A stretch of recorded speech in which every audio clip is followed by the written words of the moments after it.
ओम शांति। 26 मई 1969 बाबा के अव्यक्त मधुर महावाक्य। मुरली का टाइटल संपूर्ण स्नेही की परख। बाबा कहे, सभी किस स्थिति में बैठे हो, लगन में बैठे या मगन अवस्था में, किस अवस्था में हो। ज़्यादा समय लगन लगाने में जाता है या मगन रूप में हो। अपनी चेकिंग तो करते होंगे। अच्छा, सभी की यही इच्छा है कि हमारे पेपर के रिज़ल्ट का मालूम पड़े। विशेष सभी के दिलों में यही संकल्प चलता रहता है। तो आज रिज़ल्ट सभी सुना देते हैं। सभी ने जो भी लिखा है यथा योग्य यथा शक्ति टोटल रिज़ल्ट यही कहेंगे कि बाप में निश्चय बुद्धि तो हैं, लेकिन जितना ही बाप में निश्चय है उतना ही बाप के महावाक्यों में फरमान में निश्चय बुद्धि होकर चलना, वह अभी पुरुषार्थ में 50% देखने में आता है। बाप में निश्चय तो 100% है, लेकिन बाप के फरमान और आज्ञाओं में निश्चय बुद्धि होकर के जो फरमान मिला और किया, ऐसे फरमान में निश्चय बुद्धि मेजॉरिटी 50% की रिज़ल्ट में हैं। ऐसे ही टीचर में निश्चय है, लेकिन उनकी पूरी पढ़ाई जो है उसमें पूर्ण रीति से चलना, वह भी अपनी परसेंटेज की रिज़ल्ट है। ऐसे ही गुरु रूप में भी सद्गुरु है, यह पूरा निश्चय है, लेकिन उनके श्रीमत पर चलना, उसकी टोटल रिज़ल्ट 50% तक है। सिर्फ बाप टीचर सद्गुरु में निश्चय नहीं, लेकिन इस निश्चय के साथ साथ उनके फरमान, उनकी पढ़ाई और उनके श्रीमत पर भी संपूर्ण निश्चय बुद्धि होकर चलना है। इसमें कमी है जिसको अभी भरना है। स्नेह की निशानी क्या है? संपूर्ण स्नेही की परख क्या होती है? उनका मुख्य लक्ष्य क्या होता है? आप सभी ने जो सुनाया वह तो है ही, लेकिन फिर भी वह स्पष्ट करने के लिए जिसके साथ जिसका स्नेह होता है उसकी सूरत में उसी स्नेही की सूरत देखने में आती है। उनके नैनों से वही नूर देखने में आता है। उनके मुख से भी स्नेह के बोल निकलते, उनके हर चरण से स्नेह का चित्र देखने में आएगा। उसके नयनों में वही स्नेही समाया हुआ होगा।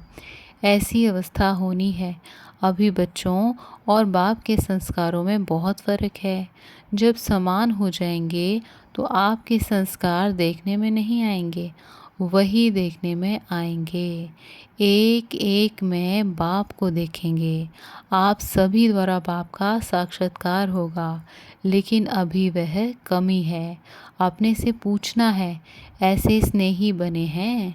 स्नेह लगाना भी सहज है, स्नेही स्वरूप बनना यह है फाइनल स्टेज। तो पेपर की रिज़ल्ट सुनाई। एक तो एक कमी है।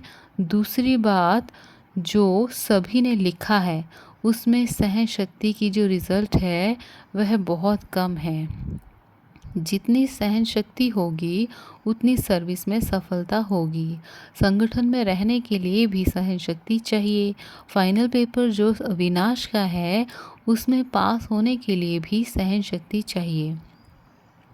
वह सहन शक्ति की रिज़ल्ट मेजॉरिटी में बहुत कम है, इसलिए उसको अब बढ़ाओ।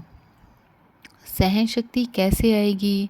जितना जितना स्नेही बनेंगे, जितना जिसके प्रति स्नेह होता है तो उस स्नेह में शक्ति आ जाती है। स्नेह में सहन शक्ति कैसे आती है, कभी अनुभव किया है? जैसे देखो, कोई बच्चे की माँ है, बच्चे पर आपदा आती है, माँ का स्नेह है तो स्नेह के कारण उसमें सहन शक्ति आ जाती है।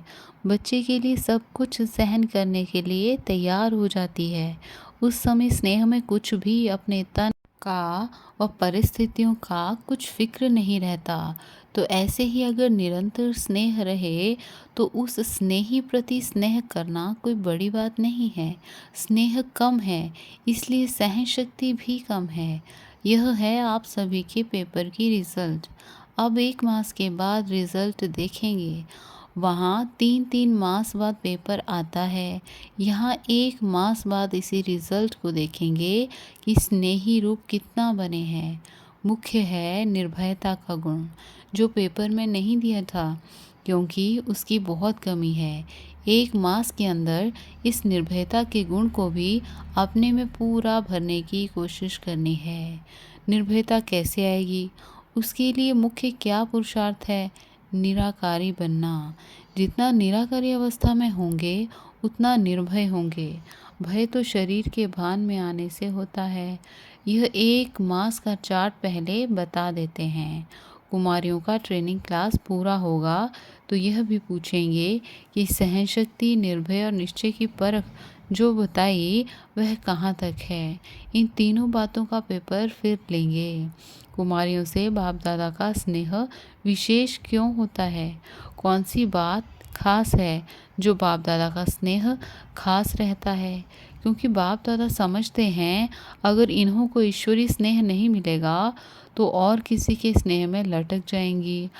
बाप रहम दिल है ना, तो रहम के कारण स्नेह है। भविष्य बचाव के कारण विशेष स्नेह रहता है। अब देखेंगे बाप दादा के स्नेह का जवाब क्या देती हैं। अपने को बचाना है, यह है बाप दादा के स्नेह का रिस्पॉन्ड। किन किन बातों में बचाना है मालूम है?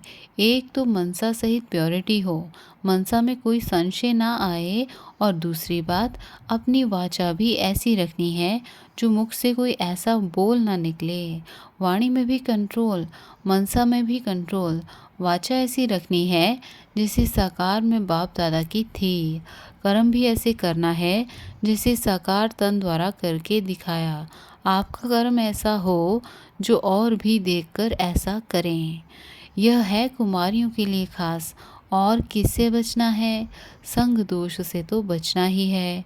एक और विशेष बात है, अब बहुत रूप से, आत्मा के रूप से, शरीर के रूप से आप सभी को बहकाने वाले बहुत रूप सामने आएंगे, लेकिन उसमें बहकना नहीं है। बहुत परीक्षाएं आएंगी, लेकिन है कुछ नहीं। परीक्षाओं में पास कौन हो सकता है? जिसको परख पूरी होगी। परखने की जितनी शक्ति होगी उतना ही परीक्षाओं में पास होंगे। परखने की शक्ति कम रखते हो, परख नहीं सकते हो कि यह किस प्रकार का विघ्न है, माया किस रूप में आ रही है और क्यों मेरे सामने यह विघ्न आया है, इससे रिजल्ट क्या है। यह परख कम होने के कारण परीक्षाओं में फेल हो जाते हैं। परख अच्छी होगी वह पास हो जाते हैं। अच्छा, ओम शांति।